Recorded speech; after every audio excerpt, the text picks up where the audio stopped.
Art of Living program is for each and every soul of the world. And prisoners are also coming in that. As Guruji says, कि हर अपराधी में एक आत्मा तड़प रही होती है, जो पुकार रही होती है कि कोई मेरी मदद करो, मैं फंस गया हूं। तो उस पुकार को कोई सुनने वाला नहीं है। ये एक लेबल कर दिया जाता है कि ठीक है, अपराध किया है तो वहीं भुगतोगे। ये ऐसी ही कहानी है जैसे एक बच्चा जा रहा था समुद्र किनारे अपने दादा के साथ और बहुत सारी स्टारफिश पड़ी थी। वो एक एक को पकड़ के डाल रहा था समुद्र में। तो दादाजी अनुभवी थे, बोले बेटा क्या कर रहे हो, इससे कुछ नहीं होने वाला, चलो। तो उसने एक फिश उठाई और डाली, बोले इसको फर्क पड़ेगा। बस ऐसा ही हमारा एफर्ट है कि जिससे हम संपर्क में आए उस एक आत्मा को तो फर्क पड़ेगा। तो हमने तो कभी सोचा भी नहीं था कि जेल के अंदर भी कैसे जाते हैं, है ना। हम सागर यूनिवर्सिटी से पढ़े हैं, तो जब जाया करते थे तो रास्ते में जेल की ऊंची ऊंची दीवारें दिखती थी। हम सोचा करते थे कि अंदर लोग कैसे होते होंगे, कैसे इतनी ऊंची दीवारों के बीच में रहते हैं। फिर शादी हुई आर्मी ऑफिसर्स के साथ, उठना बैठना सब जगह आना जाना। फिर मैं भी एजुकेशनल फील्ड में थी, प्रिंसिपल भी रही।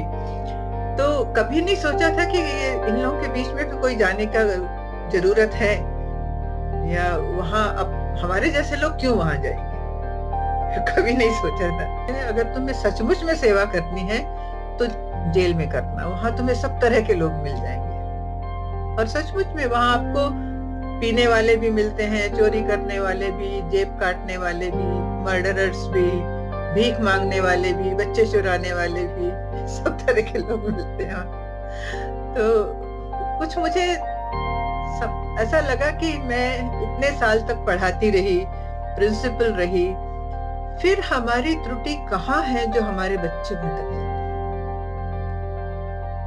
तो ये एक चीज मुझे अंदर से पिंच करती थी कि कुछ तो है, समथिंग इज मिसिंग।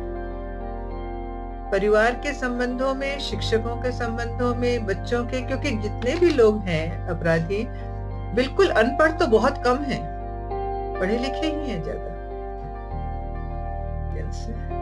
मैं आपको बताऊं, एक छोटा सा बच्चा था, मुश्किल से 7-8 साल का होगा, इतना गोरा चिट्टा घुंघराले बाल, इतना प्यारा लगता था वो। और उसको मैंने बोला बेटा तुमने क्या किया? बोले मैंने क्या करना है, कुछ तो किया होगा जो अंदर आया है। बोले सब लोग पटाखे चला रहे थे, मिठाई खा रहे थे, मैंने सेठ जी को बोला मुझे भी दो, उसको डांट के भगा दिया। थोड़ी देर में मैं उठा के भाग गया, है ना। और वो सेठ जी ने चोरी में अंदर करा दिया, हो गया। अब देखिए कितनी छोटी सी घटना है, हम अपने बच्चों को कैसे ट्रीट करते हैं, और सामने भी एक और ही बच्चा है, हम इतने दान पुण्य की बात करते हैं, और कैसे अनजाने में हमने उस बालक को अपराध की ओर धकेल दिया। जैसे महिलाओं का लें, तो महिलाओं में क्या है कि ज्यादातर कच्ची शराब बेचने वाली, बच्चे उठाने वाली, गांजा वगैरह वो साउथ से ज्यादा आती हैं, ये हैदराबाद की तरफ से लेडीज, वो लोग होती हैं। फिर कुछ मर्डर वाली भी हैं अंदर, और सबसे ज्यादा सास बहू के केस। ये एक ऐसी बीमारी हो गई है कि हर छोटी बात पे पूरा पूरा परिवार अंदर आ जाता है। सबकी मानसिकता अलग अलग है। अब एक तो यहाँ ऐसी है, वो एक फौजी की बीवी है, वो रिटायरमेंट के बाद में खूब पीना, गाली गलौज करना, कितना उसको समझाओ नहीं समझता था, तो गुस्से में एक दिन उसने भी मार दिया उसको जोर से, खत्म हो गया। अब वो अंदर है। तो इसलिए मैं कह रही हूँ ना कि कैसी परिस्थिति में क्या अपराध हुआ है ये कहा नहीं जा सकता। ये आदमी कुछ सोच रहा है, मन में सोचते सोचते किस भाव में आके उसने गोली चला दी।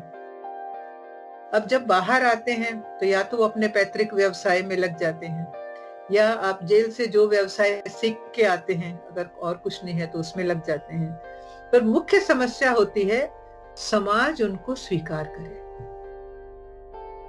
तो अपने को संभालते संभालते इनको समाज को भी संभालना पड़ता है, तो वहां रिहेबिलिटेशन की एक समस्या आती है। तो हवालातियों को भी संभालना बहुत जरूरी है, क्योंकि यही लोग होते हैं जो बाहर जाकर के फिर कुछ अगर छूट गए ना, तो उनको ये होता है हमने थोड़ी कुछ किया, फिर कुछ मारपीट करेंगे, कुछ दादागिरी करेंगे, फिर आ जाएंगे। और कई तो आके बड़ी शान से बोलते हैं, अरे माता जी हम तो 5वीं बार आए हैं, आप क्या जानते हो। और जेल में सबसे पहले यही लिखा है, सत्य परेशान हो सकता है, हार नहीं सकता।